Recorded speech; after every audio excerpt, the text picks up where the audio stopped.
மத்தேயு எழுதின சுவிசேஷத்துல 5 பெண்களை நம்மளால பார்க்க முடியும். யார் அந்த 5 பெண்கள்? முதலாவது தாமார். தாமார் யாரு? ஆதியாகமம் 38வது அதிகாரத்துல தாமாருக்கு ஒரு எதிர்காலமே இல்லாத நேரத்துல ஆண்டவர் தாமாருடைய சந்ததிய ஆசீர்வதிக்கிறாரு. அந்த சந்ததியில இருந்து இயேசு கிறிஸ்து வரத நம்மளால பார்க்க முடியும். இரண்டாவது ஸ்திரீ யாரு? ராகாப். ராகாப் ஒரு வேசி. ஆனா கேட்டதை வச்சு விசுவாசிச்சதுனால ஆண்டவர் ராகாபுடைய சந்ததியும் ஆசீர்வதிக்கிறாரு. மூணாவது யாரு? ரூத். ரூத்துக்கு எதிர்காலமே இல்ல அப்படின்ட்டு நகோமி நினைக்கும் போது ரூத் ஆண்டவரை நம்பினாங்க.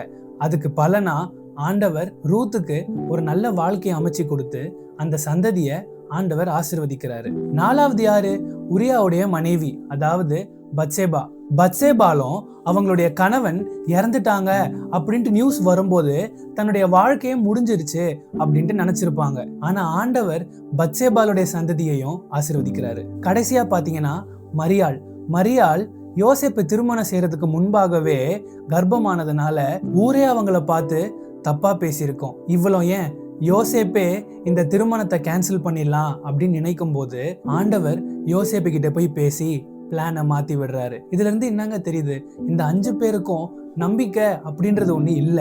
ஆனா இந்த 5 பேருக்கும் நம்பிக்கை கொடுத்து ஆசீர்வதிச்சிருக்காரு. அதனாலதான் நம்பர் 5, அதாவது 5 என்ற எண் அவருடைய கிருபையை குறிக்குது. ஏன்னா 5 காயங்களை உடையவர் நம்மளை நேசிக்கிறதுனால கிருபை தராரு. இதுல இருந்து என்னங்க தெரியுது? ஆண்டவர் எல்லாரையும் நேசிக்கிறாரு, எல்லாருக்கும் கிருபை கொடுக்கணும் அப்படின்ட்டு விரும்புறாரு. ஆனா பரிசுத்த ஆவியானவர் சபையோட எடுத்துக்கொள்ளப்பட்டதுக்கு அப்புறம் அந்த கிருபை கிடைக்காது. அதனால பரிசுத்த ஆவியானவர் இருக்கும் போதே நம்ம மனம் திரும்பி பரலோகத்துக்கு ரெடி ஆகலாம்.